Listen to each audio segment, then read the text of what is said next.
مسیح میں آپ سب کو سلام۔ خدا کے مقدس پاک کلام میں سے پرانے عہد نامہ میں سے مقدس پیدائش کی کتاب 3 باب اس کی 14 آیت سے آج ہم سانپ پر لعنت کے بید کو جاننے کی کوشش کریں گے۔ اور خداوند خدا نے سانپ سے کہا، اس لیے کہ تو نے یہ کیا تو سب چوپایوں اور دشتی جانوروں میں ملعون ٹھہرا۔ تو اپنے پیٹ کے بل چلے گا اور اپنی عمر بھر خاک چاٹے گا۔ مسیح میں میرے عزیزو، کیونکہ سانپ نے ہوا کو بہکایا تو اس نے گناہ کیا، اس لیے خدا نے سانپ کو لعنتی قرار دیا۔ اس کے اوپر جو لعنت کی گئی وہ تمام چوپایوں اور دشتی جانوروں سے کہیں زیادہ تھی۔ خدا نے ابلیس سے کہا، تو پیڑ کے بل چلے گا اور اپنی عمر بھر خاک چاٹے گا۔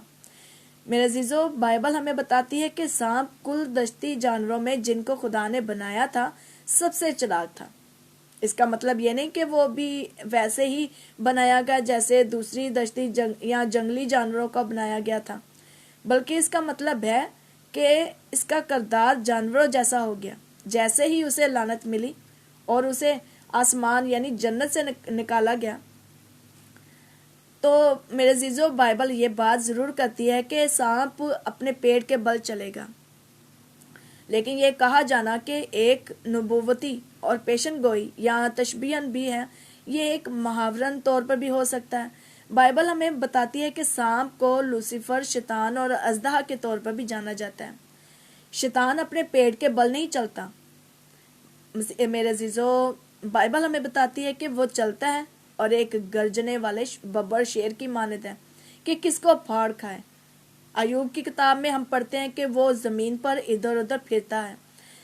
بائبل ہمیں یہ بھی بتاتی ہے کہ وہ ایک اژدہا ہے جس کے پر ہے، اس کا مطلب ہے کہ وہ اڑ سکتا ہے۔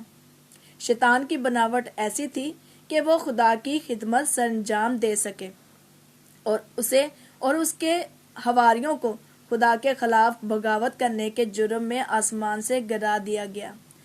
میرے عزیزو، خاک چاٹنے کا حوالہ ایک محاورے کے طور پر استعمال ہوا ہے۔ جب ہم دیکھتے ہیں کہ خدا نے آدم اور حوا کو ان کے گناہ کی وجہ سے لعنت دی تھی، اس بات کو ذرا غور سے دیکھیں تو پتہ چلتا ہے کہ خدا نے آدم کو زمین کی مٹی سے بنایا۔ خدا نے لعنتیں جو کی ان میں سے ایک یہ بھی تھی کہ آدم چونکہ مٹی سے لیا گیا تھا اور زمین ان کے گناہ کی وجہ سے لعنتی ٹھہری، اس لیے آدم واپس مٹی میں لوٹ جائے گا جہاں سے اسے لیا تھا۔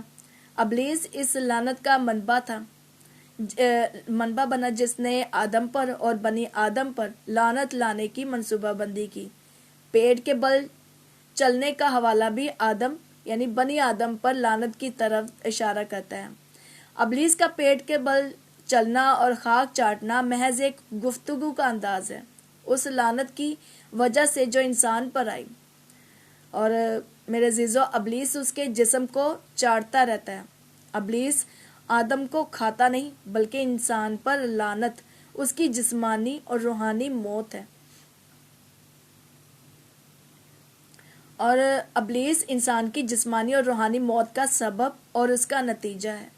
مٹی صرف جسم کی طرف اشارہ نہیں کرتی ہے، بلکہ یہ بھی بتاتی ہے کہ کیسے پرانا انسان یسوع مسیح کے ساتھ ہماری زندگیوں میں اپنے کامل منصوبے کی تکمیل کرتی ہے۔ خدا نے سانپ کو لعنت دی اور کہا کہ وہ پیٹ یعنی روحانی طور پر پیٹ کے بل چلے گا اور اپنی عمر بھر خاک یعنی بنی نوع انسان کا گوشت کھائے گا۔ دوسرے لفظوں میں اس کی روحانی خوراک بنی نوع انسان کا گوشت تھا۔ یہی وجہ ہے کہ بہت سی بدروہیں خواہش کرتی ہیں کہ وہ لوگوں میں رہیں، ان پر قبضہ کریں اور انہیں اپنے کنٹرول میں رکھیں۔ شیطان گرجنے والے ببر کی طرح پھر رہا ہے کہ کس کو پھاڑ کھائے۔ اس میں انسانوں کو مارنے کی کبھی نہ ختم ہونے والی بھوک ہے۔ چنانچہ